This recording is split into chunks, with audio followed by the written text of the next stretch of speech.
बिहार के चुनाव में महागठबंधन यानी कि एनडीए के विपक्ष के तौर पर जहां एक तरफ तेजस्वी यादव, राहुल गांधी, तमाम विपक्षी नेता एक साथ दिखाई दे रहे हैं, लेकिन इस विपक्षी खेमे में एक पार्टी जो लगातार कोशिश कर रही है कि उसको शामिल कर लिया जाए। जी हां, हम बात कर रहे हैं AIMIM यानी कि ऑल इंडिया मजलिसे इत्तेहादुल मुस्लिमीन, जिसके अध्यक्ष हैं असदुद्दीन ओवैसी। असदुद्दीन ओवैसी की पार्टी के तमाम नेता, चाहे फिर वो वोटर अधिकार यात्रा हो या बिहार अधिकार यात्रा, हर जगह मांग कर रहे हैं कि उनको महागठबंधन यानी कि इंडिया अलायंस में शामिल कर लिया जाए। लेकिन क्या इंडिया अलायंस में AIMIM को शामिल किया जाएगा, इस बात पर तेजस्वी यादव ने अब बहुत बड़ा बयान दे डाला।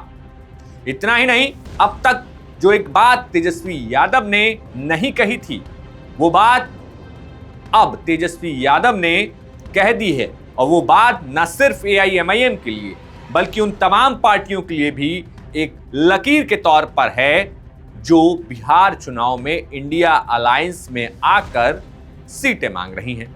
उन पार्टियों के नाम का भी खुलासा किया तेजस्वी यादव ने। हम आपको इस खबर में बताएंगे। नमस्कार, द हिंदी टॉप देख रहे हैं आप। दरअसल बिहार में तेजस्वी यादव बिहार अधिकार यात्रा लेकर निकल रहे हैं। ऐसे में बिहार का सीमांचल क्षेत्र, जहां पर काफी बड़ी संख्या में मुस्लिम आबादी है, ऐसे में सीमांचल के क्षेत्र में खासतौर पर पूरे बिहार में ओवैसी की पार्टी अपने आप को गठबंधन में शामिल करवाना चाह रही है। लेकिन अभी तक किसी भी तरीके से इंडिया अलायंस में या राजद ने इस बात को लेकर कोई स्पष्टीकरण नहीं दिया था। हद तब हो गई जब AIMIM वाले ढोल नगाड़ा लेकर लालू प्रसाद यादव और तेजस्वी यादव के आवास के बाहर पहुंच गए थे। जमकर नारेबाजी हुई और यहां पर AIMIM के प्रदेश अध्यक्ष अख्तरुल इमान ने कई बड़ी बातें लालू प्रसाद यादव, तेजस्वी यादव, विपक्ष के तमाम नेताओं पर कह डाली।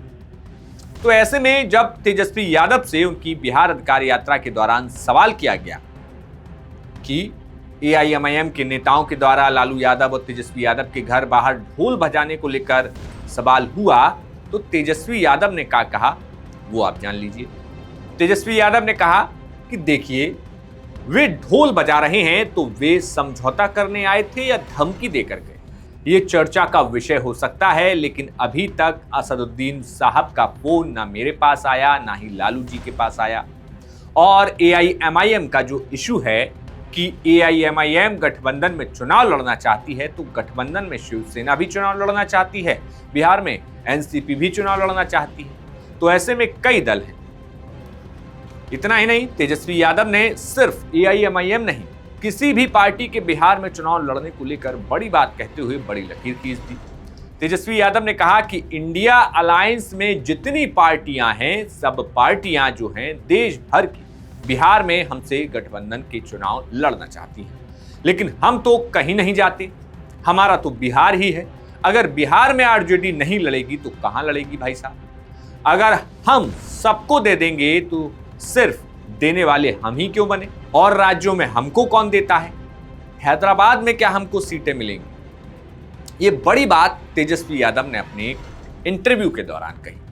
तेजस्वी यादव का ये कहना कि हैदराबाद में क्या हमको कोई सीटें देगा, ये सीधे तौर पर AIMIM असदुद्दीन ओवैसी के लिए दरवाजे बंद करने वाली बात है कि इंडिया अलायंस में AIMIM को जगह फिलहाल तो नहीं मिल सकती और राजद उस पर तैयार नहीं है।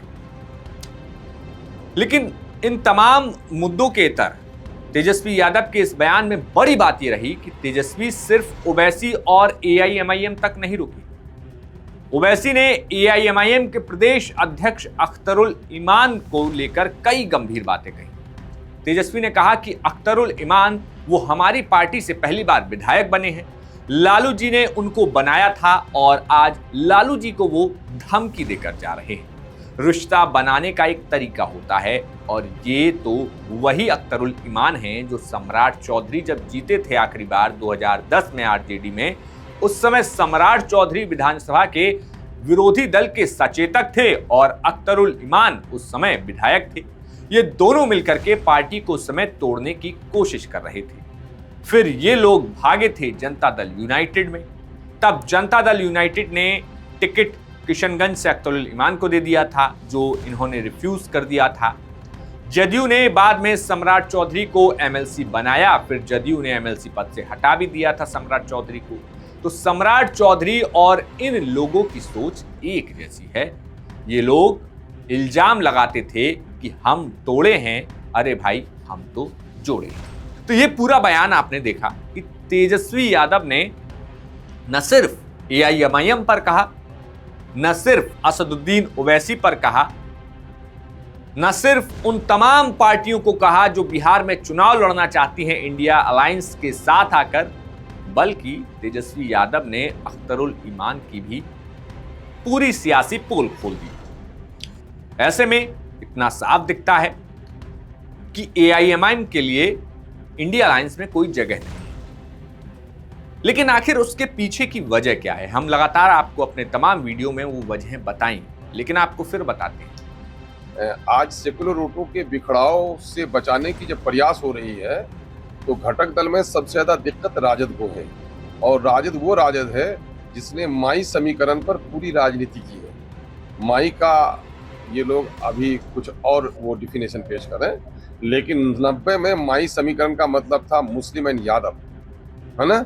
तो अब जिसने माई समीकरण पर पूरी राजनीति खेल खेला है और उसको आज मुस्लिम लीडरशिप से इतनी दिक्कत है, ये हम लोग भी इस पर ताज्जुब कर रहे हैं। एमआईएम के ऑफर को ठुकरा देना इस बात का सबसे बड़ा सबूत है। जिस एमआईएम के 4 लोगों को तोड़कर वो लेके गए, जिस एमआईएम से सरकार बनाने के वक्त उसने समर्थन मांगा और उस एमआईएम को करीब बैठने देने से उनको खुजली होने लगी है, तो ये तो बड़ी दिक्कत की बात है। इसलिए 2005 में जो बच्चे माँ के गोद में दूध पी रहे थे, आज वो झंडा लेकर फिर रहे हैं। ऐसे बच्चों की याददाश्त के लिए हम लोगों ने कहा था कि भाई देखो, 2005 में अगर राजद ने संजीदगी से काम लिया होता, गंभीरता से काम लिया होता, उस वक्त लोजपा के नेता रामविलास पासवान साहब स्वर्गीय, उन्होंने कहा था कि भाई सरकार बनाना है तो समझौता करो। हमको चूंकि माइनॉरिटी के लोगों ने बड़ा समर्थन दिया है, आप अपनी ही पार्टी के किसी माइनॉरिटी के आदमी का नाम मुख्यमंत्री के लिए पेश कर दो और सरकार को बचा लो। लेकिन राजद के गंभीर न होने के नतीजे में बीजेपी के हाथों में चली गया बिहार।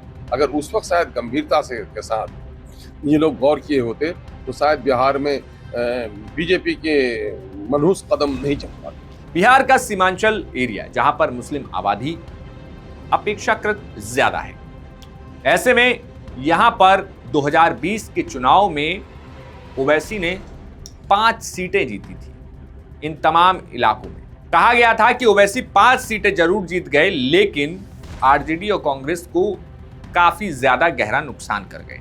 और ये बात देखी भी थी कि सीमांचल क्षेत्र में बीजेपी, या यूं कहें तो एनडीए, सबसे बड़ा गठबंधन जीत कर आया था।